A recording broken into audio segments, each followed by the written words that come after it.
Muy buenos días a todos. Primero que todo, un agradecimiento al Colegio de Topógrafos de Costa Rica por haberme invitado a este importante congreso a nivel nacional. Mi ponencia se refiere a planificación responsable para el interés público, o mejor dicho, el interés público merece y requiere una planificación responsable. Esa es la premisa fundamental sobre la cual nos hemos basado en la unidad administradora del proyecto que tiene el Banco de Costa Rica como fiduciario del Fideicomiso Corredor Vial San José-San Ramón. A continuación voy a proceder a presentarle los aspectos más importantes de este importante fideicomiso que hemos denominado Fideicomiso Ruta 1, y que más o menos de cómo está la planificación establecida al día de hoy y cuál es el avance, cuáles son las principales características que tiene este proyecto.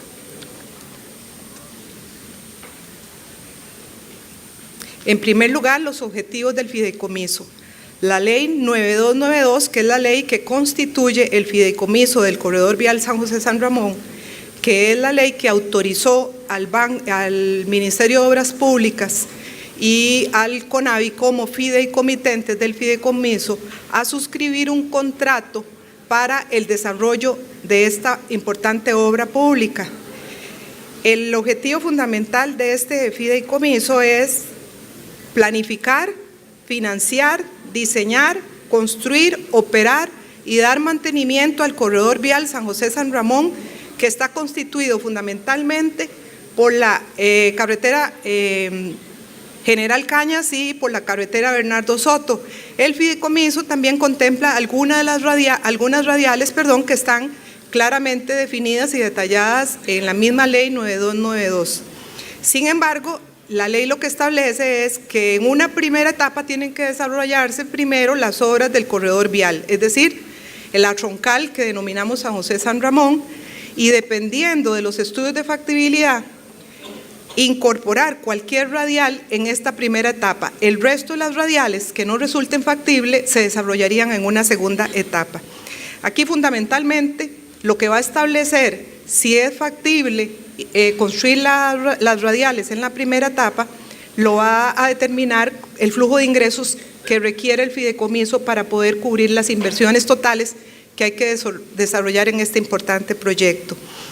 Para esos efectos, para el desarrollo de todas estas actividades, planificación, diseño, construcción, operación y mantenimiento, incluso la misma financiación, que es parte de los objetivos que tiene el fideicomiso, conseguir los recursos financieros, los créditos necesarios para poder emprender las obras y todas las inversiones que se vayan a requerir en el corredor vial. La ley exige el cumplimiento de parámetros y estándares y normas de diseño vigentes en el país, la aplicación de las mejores prácticas en ingeniería y en las ramas que el fideicomiso se requiera, y que el diseño inicial de la carretera se haga con un nivel de servicio C. Bajo estas condiciones o estas premisas es que el fideicomiso tiene necesariamente que contratar los estudios de factibilidad técnica, ambiental, social, financiera y económica que nos permitan determinar las características del proyecto, las inversiones que hay que hacer y las condiciones que haya que cumplir para la contratación de las obras de este proyecto. Si bien es cierto, la ley 9292 en el artículo 2 establece condiciones generales para esta ruta, la ley establece que estas condiciones tienen que cumplirse siempre y cuando sean técnicamente factibles. Es por eso es que el fideicomiso tiene que contratar los estudios de factibilidad que les mencionaba. En ese sentido, la ley establece tres tramos característicos para lo que es la troncal del corredor vial. El primer tramo está constituido por, más bien lo abarca desde Sabana, de la Datsun, a la carretera Circunvalación, que es donde todo el mundo lo conoce por el Monumento del Agua. Ahí tenemos alrededor de un poco más de 1,5 kilómetros Para este tramo, la ley establece que la construcción debe hacerse 3 carriles por sentido con espaldones.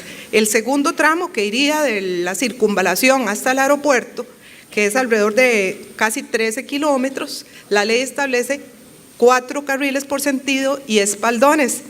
Y el último tramo, que sería propiamente la Bernardo Soto, que va desde el aeropuerto hasta San Ramón, la ley ha establecido 2 carriles por sentido más espaldones. Y aquí me voy a detener un poquito porque, si bien es cierto, estas características generales están establecidas en la ley, como les decía, la ley dice que siempre y cuando sea técnicamente factible. Entonces, ¿qué es lo que hay que hacer? Digamos, a grosso modo y en una forma muy resumida, en los estudios de factibilidad, la primera fase de los estudios es hacer estudios de demanda que permitan determinar cuál es el flujo de tránsito que va a circular por los distintos tramos del proyecto. ¿Cuáles son las posibles tarifas que se puedan cobrar? Para eso hay que hacer estudios técnicos determinados que mediante encuestas a los usuarios se pueda determinar cuál es la tarifa óptima. Y en virtud de esa demanda y esa tarifa óptima, se estima cuál es el flujo de ingresos que va a tener el proyecto a lo largo de todo el periodo de operación. Normalmente el análisis lleva 20 años, o sea, un año horizonte del 2040 por ahí. A partir de esa estimación de de ingresos, el encargado de hacer los estudios de factibilidad tiene que establecer de todas las necesidades que se requiera a lo largo de todo el proyecto, cuáles son aquellas inversiones que desde el punto de vista económico sean más rentables para el país y que desde el punto de vista financiero puedan ser cubiertas a través del flujo de ingresos de peaje, más bien a través de los créditos que queden respaldados por el flujo de ingresos de peaje. Este tema es importante porque aquí estamos de frente a un Project Finance, que es lo que se denomina, es un proyecto con financiamiento, donde el financiamiento queda respaldado con el flujo de ingresos que se va a generar por el cobro de peaje. La ley también establece que los fideicomitentes, instituciones públicas, instituciones privadas, pueden hacer aportes o contribuciones al fideicomiso para poder cubrir las inversiones totales que se vayan a tener. Esto lo menciono, ¿por qué? Porque todos conocemos el antecedente que tuvo la concesión de este proyecto, donde se establecieron unas tarifas que no fueron socialmente aceptables. Si de los estudios se deriva que la tarifa a cobrar para cubrir las inversiones que están previstas es muy alta, el Estado o los fideicomitentes o cualquier institución pública puede hacer aportes para amortiguar esas inversiones, de modo que las inversiones que vayan al análisis financiero, es decir, las que queden cubiertas con préstamo, sean menores y la tarifa consecuentemente también sea menor. Esto quiere decir, porque mucha gente dice, ¿cómo es posible que después de tanto tiempo el proyecto no se haya definido si ya habían planos, habían estudios, habían diseños en el proyecto de la concesión? La ley modifica el proyecto en virtud de lo que estaba definido en el proyecto de concesión. Quiere decir que ahora hay que volver a hacer todos los estudios. Ahora bien, para emprender todas estas actividades se requiere financiamiento. Nosotros en el Banco de Costa Rica nos hemos dado la tarea a conseguir este financiamiento para cubrir todas las actividades de la etapa preoperativa. Lamentablemente, las acciones que hemos venido emprendiendo con el Banco Popular, con el cual estábamos tratando de conseguir un financiamiento de alrededor de $12 millones para cubrir estas, no resultó positivo. Sin embargo, los fideicomitentes, MOP Conavi, a través de, o en respuesta a una solicitud realizada por el fiduciario, aprobó el día de ayer en la noche los recursos necesarios para cubrir todos los costos de la etapa preoperativa. Eso fue una decisión, me parece, muy responsable de las autoridades, muy inteligente, porque a la vez, al no tener que recurrir a préstamos o a financiamiento para el desarrollo de estas actividades, también vamos a tener menores inversiones que cubrir con crédito y, por supuesto, menor será la tarifa. El fideicomiso tiene 3 etapas fundamentales. La primera etapa es la etapa preoperativa, que es la etapa en la que nos encontramos. Luego está la etapa constructiva y luego la operativa. La etapa preoperativa es la etapa en la que fundamentalmente, como tarea inicial, se conforman todos los equipos encargados del desarrollo del proyecto. Aquí, a través del fiduciario, hay 3 equipos fundamentales, que es el equipo de fiducia, la unidad administradora de proyecto, que es la que nosotros estamos representando aquí, que es, por decirlo de esa forma, la unidad que tiene mayor responsabilidad porque es la encargada de hacer la gestión técnica, administrativa, financiera, operativa y de control para el desarrollo de todo el fideicomiso, que se estima que va a tener un periodo de duración de unos 30 años. Y también está el equipo de estructuración financiera. Es el equipo que está constituido al interno del banco para hacer la estructuración y conseguir los créditos necesarios para el desarrollo del proyecto. En la etapa preoperativa estarían entonces la conformación de los equipos, que ya está completa. También por parte de los fideicomitentes ahí está lo que le llaman la unidad ejecutora, mal llamada unidad ejecutora, porque ellos no son los ejecutores, es como una unidad de fiscalización o de supervisión para vigilar las labores que haga el fiduciario en estos ámbitos que les acabo de explicar. Y la consecución del financiamiento de la etapa preoperativa, como les decía, se requiere alrededor de 11 millones de dólares para cubrir todas las necesidades de gastos y costos relacionados con esta etapa preoperativa. Ya cerramos financiamiento, digo yo, porque lo vamos a hacer a través de los aportes que van a hacer los fideicomisos, y para que tengan una idea, esos aportes que autorizó o aprobaron los fideicomitentes van a representar para el fideicomiso, que es de interés de todos, de todo el país, un ahorro de alrededor de 3,5 millones de dólares como mínimo, solo por efectos de ahorro en intereses, pagos de seguros y otros gastos relacionados con los contratos, con el contrato de crédito que estábamos tratando de suscribir con el Banco Popular. Esta también, otra tarea fundamental, para lo cual era primordial tener este financiamiento, es la contratación de los estudios de factibilidad técnica, ambiental, social, económica y financiera. También a solicitud del fiduciario,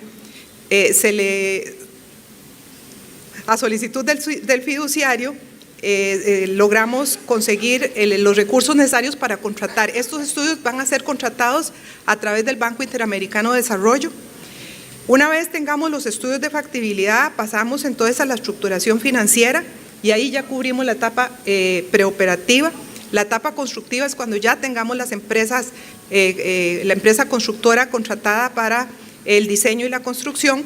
Cuando se finalicen las obras, inicia la etapa operativa. Es propiamente ya poner en operación las obras finales del proyecto. Esta es la estructura, ya más o menos les adelanté, el Banco de Costa Rica como fiduciario y el MOB CONAVI como fideicomitentes con sus estructuras organizativas para todo el desarrollo del proyecto. Los fundamentos de la planificación. A nosotros hemos tenido gran presión para que acortemos los plazos y poder iniciar las obras lo antes posible. Sin embargo, nosotros hemos venido insistiendo que hay condiciones primordiales que cumplir, y yo creo que esto es un mensaje que quiero transmitirles. Muchas veces los funcionarios públicos, por presiones que reciben de toda índole, mediática, política y todo, entonces pasan por encima de los procesos y las normas técnicas y las buenas prácticas que hay que cumplir en el desarrollo de proyectos de esta envergadura, y que conlleva que cuando el proyecto está en construcción, la planificación no se hizo adecuadamente y consecuentemente vamos a tener plazos mayores y costos mayores. El mejor ejemplo de eso que estamos viviendo hoy en día se llama la carretera Naranjo-Florencia. Nosotros queremos evitar eso aquí y es por eso que insistimos en que esta planificación que hemos desarrollado tiene que ser cumplida. No obstante, nosotros tenemos claro, bueno, los estudios de factibilidad son los estudios de demanda, diseño funcional, lo que les explicaba. Este es el resumen del cronograma que nosotros tenemos planteado. Estimamos que en 37 meses desarrollamos los estudios de factibilidad. Posteriormente, cuando ya tengamos los insumos de estos estudios de factibilidad, que son los estudios de demanda, estimación de ingresos y la definición detallada del anteproyecto, empezamos con la estructuración financiera y empezamos con todas las tareas relacionadas a lo que se denomina preinversión, conseguir los permisos ambientales, tramitar las relocalizaciones de servicios públicos, realizar los reasentamientos. Todos aquí sabemos que hay zonas del derecho de vía, principalmente en Bernardo Soto, que están invadidas por terceros y que son áreas que se van a requerir para la construcción del proyecto. Ustedes no tienen idea lo complejo que significa reasentar estas familias, o sea, relocalizar a estas familias a otros sitios, porque hay que cumplir salvaguardas de índole social y ambiental muy rigurosas. Todos los procesos de expropiación también que hay que hacer para adquirir los terrenos que se requieren para las ampliaciones de la carretera y fundamentalmente la estructuración financiera. Nosotros estimamos que las inversiones pueden andar del orden de los 500 a los 650 millones de dólares. Esta cifra, como les decía, se va a tener certeza cuando tengamos los estudios de factibilidad finalizados. La consecución de un financiamiento de esa magnitud es muy compleja. Entonces hay que tener sus etapas, hay que prever los tiempos, hay que prever los riesgos. Todo ese trabajo lo hemos venido haciendo y por eso es que hemos establecido ese plazo de 37 meses como plazo de desarrollo. Aquí nosotros, en virtud de esa condición de que será hasta dentro de unos 37 meses que se inicie la construcción de las obras, nosotros hicimos, como fiduciarios a los fideicomitentes, especialmente al ministro de Obras Públicas y Transportes, le hicimos una propuesta que se llama Plan de Ejecución de Obras Impostergables, que en sencillo le hemos llamado las OIS. ¿En qué consiste este plan? Nosotros entendemos que la planificación responsable tiene que mantenerse. No pueden pasarse por encima los procesos, no puede pasarse por encima las buenas prácticas. Hay que mantener, sin embargo, entendiendo el interés público, entendiendo que hay una necesidad urgente de mejorar la capacidad, la funcionalidad y la seguridad vial de esta ruta, hicimos esta propuesta al ministro para construcción de las obras impostergables. En la propuesta, lo que estamos haciendo es que a través de aportes de los fideicomitentes, y ya fue así establecido por el CONAVI ya aprobó 50 millones de dólares para que podamos iniciar con estas obras impostergables. ¿Qué quiere decir? Que estos 50 millones de dólares que se van a utilizar para estas obras no van a ir a tarifa. Entonces eso nos va a permitir a socializar aún más la tarifa.